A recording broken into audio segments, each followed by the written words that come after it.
से मुख्यमंत्री तीरथ सिंह रावत ने इस्तीफा देने की पेशकश की थी, तब से उत्तराखंड की राजनीति में कई तरह के कयास लगाए जा रहे थे। लेकिन जब से मुख्यमंत्री ने इस्तीफा दे ही दिया है, तो विपक्षी दल कांग्रेस की प्रवक्ता गरिमा दसोनी ने इस मुद्दे पर पूरी भाजपा सरकार पर ही प्रश्न चिन्ह लगा दिया है। साथियों, मुझे आप लोगों को बताते हुए बहुत दुख हो रहा है कि एक बार फिर भाजपा की वजह से उत्तराखंड राज्य राजनीतिक संकट और संवैधानिक संकट दोनों की ओर बढ़ रहा है। 9 सितंबर को मुख्यमंत्री तीरथ सिंह रावत को मुख्यमंत्री बने हुए 6 महीना पूरा हो जाएगा। संविधान के अनुसार 6 महीने के भीतर आपको किसी विधानसभा सीट से अपने आप को सदस्य निर्वाचित करना होता है, तभी आप मुख्यमंत्री बने रह सकते हैं। यहाँ संवैधानिक संकट इसलिए मैं कह रही हूँ कि हमारे जो आम चुनाव हैं वो जल्द ही प्रदेश में होने वाले हैं। इस सरकार का कार्यकाल 22 या 23 मार्च को खत्म हो रहा है। ऐसे में संविधान की धारा 151A लोक प्रतिनिधित्व अधिनियम, जिसे अंग्रेजी में पीपल्स रिप्रेजेंटेशन एक्ट भी कहते हैं, उसकी धारा 151A कहती है कि जिस भी प्रदेश में आम चुनाव 1 साल से कम अवधि में रह गए हों, वहां उपचुनाव की संभावना खत्म हो जाती है। मुख्यमंत्री जी अगर सल्ट से चुनाव लड़ते तो बेशक वो लड़ सकते थे, क्योंकि सुरेंद्र सिंह जीना जी की जब मृत्यु हुई तो उस तारीख से लेकर 22 या 23 मार्च तक 1-1.5 साल की अवधि सरकार के कार्यकाल की बचती थी।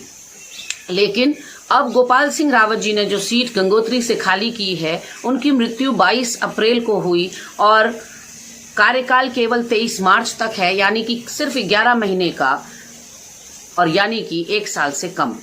तो अब मुख्यमंत्री जी के लिए ये संकट आ गया कि वो किसी भी सीट से चुनाव नहीं लड़ पाएंगे। ऐसे में 2 ही विकल्प राज्य के पास बचते हैं कि 57 विधायकों में से या तो एक को मुख्यमंत्री चुना जाए 9 सितंबर से पहले, या फिर राज्य में राष्ट्रपति शासन लगे। ऐसे में मुझे हैरत ये होती है कि भाजपा ने जानते बूझते ये सोची समझी षड्यंत्र साजिश का नतीजा है, रणनीति का नतीजा है, या फिर ये सब गलतफहमी के चलते हुआ।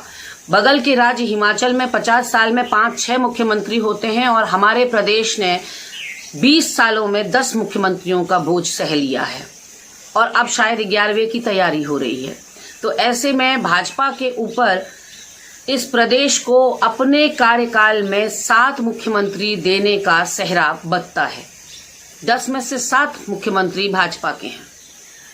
तो 20 साल में 10 मुख्यमंत्री, और राज्य की जनता का इसमें कोई कसूर नहीं है, क्योंकि राज्य की जनता ने प्रचंड बहुमत दिया एक स्थिर सरकार के लिए, ताकि पूरे 5 साल एक मुख्यमंत्री रहे और एक सरकार चले। लेकिन भाजपा ने यहां भी खेल कर दिया।